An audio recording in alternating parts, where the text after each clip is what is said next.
Hello,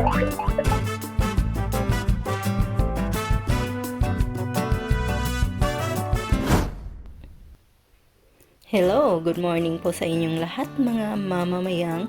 Ngayong umagang ito ay ipapakita ko po sa inyo ang pagluluto ng arroz caldo. At ito na po ang ating mga ingredients. Unang-una, bawang, sibuyas, dahon ng sibuyas at saka chicken cubes. Gagamit din po tayo ng 1/2 cup ng rice na hindi po malagkit. Tapos 1 cup ng malagkit na rice. Tsaka gagamit din po ako ng manok or chicken na hinimay-himay ko na po. Tapos gagamit din po ako ng boiled eggs. Hiniwa ko na rin po siya ng pabilog. Gagamit din po ako ng chicharon na dinurog ko po. Tsaka asin, paminta, mantika at tsaka water. Ngayon po ay uumpisahan na po natin ang pagluluto. Ngayon po mga mamamayang ay uumpisahan na po natin ang pagluluto. Paiinitin po muna natin ang kaldero. At uumpisahan na nating gisahin itong ating mga sangkap. Kagaya nitong bawang. Yan po ang iuuna ko. Kasi yan po ang nagbibigay ng bango dito sa ating arroz caldo. Pahihinaan natin yung apoy ng konti para hindi po siya masunog. Tapos isusunod na po natin yung ating sibuyas kasi nag golden brown na po yung ating bawang.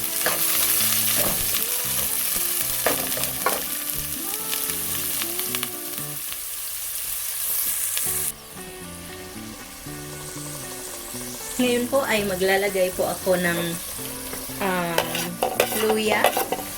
Pasensya na po, nakalimutan kong i-mention kanina na kailangan din po pala natin ng luya. Ito ang nagdadala ng aroma para ma-achieve natin ang lasa ng ating arroz caldo.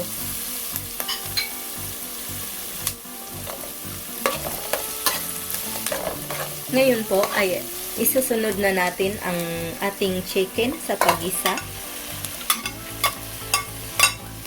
Hinimay-himay ko po siya ng maliliit.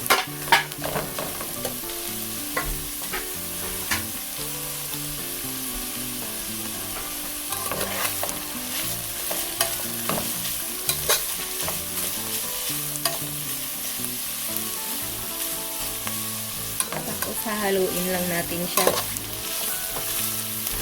Kung gusto nyo palang maglagay ng patis nito sa ating arroz caldo ay pwede rin po. Pero itong sa akin ay hindi ko po siya lalagyan kasi gagamit naman po ako ng chicken cubes dito sa recipe ito. Kaya hindi ko na po kailangang maglagay pa ng patis. Asin na lang po ang isa-substitute ko sa patis. Kasi meron pong hindi kumakain ng may ingredients na patis dito sa aming bahay kasi may gout po siya at bawal po yung patis sa may gout. Kaya yan na lang ang ilalagay ko. Tsaka ito na lang chicken cube ang isa substitute ko. Ayan, nilagay ko na po yung ating chicken cubes.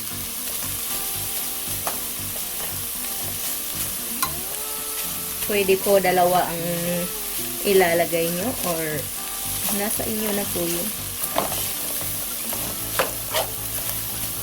Wala po kasi akong makitang chicken stock dun sa tindahan kanina, kaya ito na lang ang ginamit ko.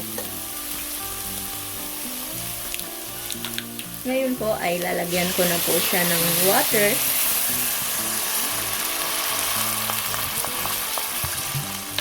Para pakuluin po natin yan. Magdadagdag pa po ako ng tubig dito. Para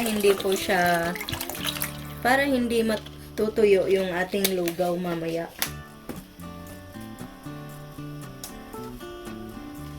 Kaya kailangan ko pong maglagay ng maraming tubig. Kasi marami naman po kaming kakain nito. Ngayon po ay kailangan po muna nating pakuluin itong ating sabaw. Yan, tatakpan ko po muna siya. At maghihintay po tayo habang pinapakulo ko po yan.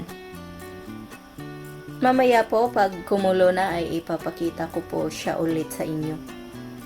Ngayon po na medyo kumukulo na ng konti yung ating sabaw, ay lalagyan ko na po siya nitong malagkit na dinikdik ko kanina. Yan.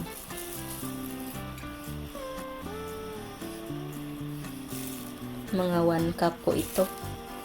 Yan. Uubusin ko na po.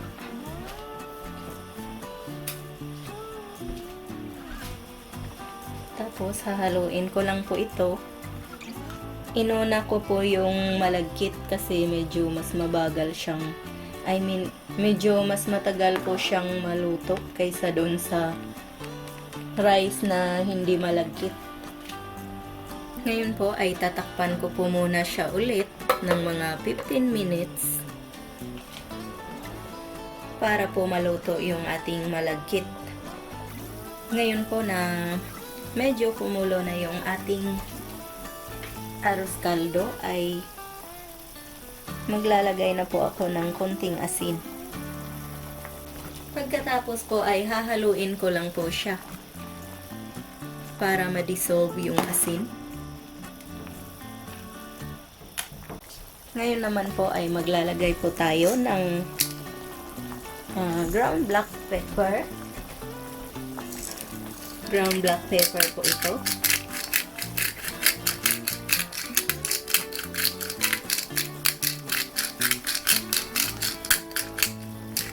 Ayan, konti lang po ang ilalagay ko. Baka po umanghang siya. May baby pa naman na kakain nito.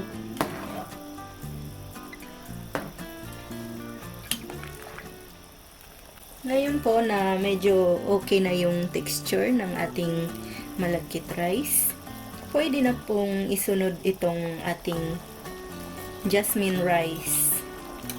Yung hindi po siya malagkit. Isusunod ko na po. Para may manguya po kami pag kinain namin ito mamaya.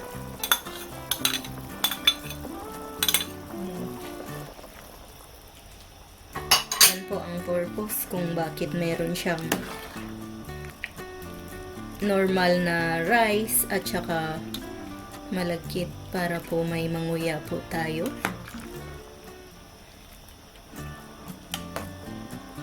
Kasi kung puro malagkit lang yung ilalagay ko, ay wala po tayong mangunguya. Tsaka dinurog ko po siya kanina, yung malagkit.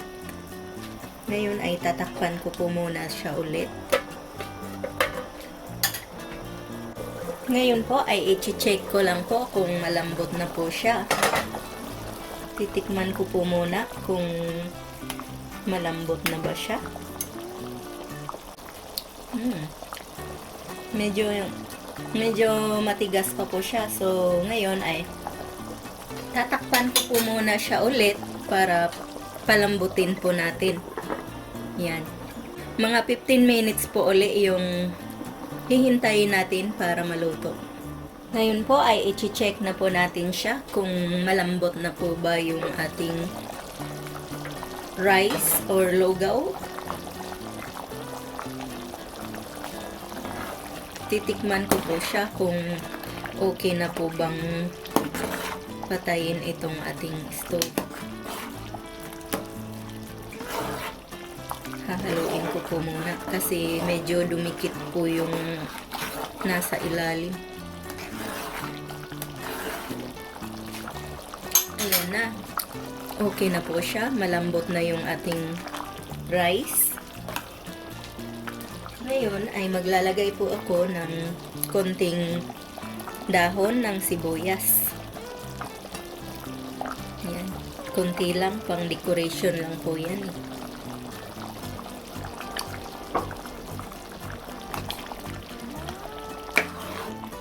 Ayan na po. Ngayon po ay kukuha lang po ako nito para makakain na po tayo.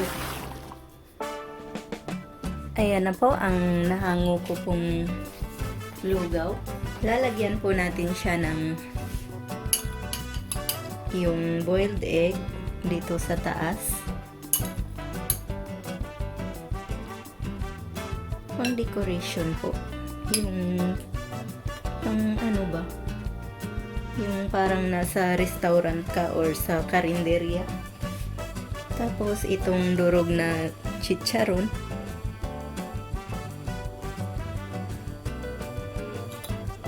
May nakalimutan po pala ako.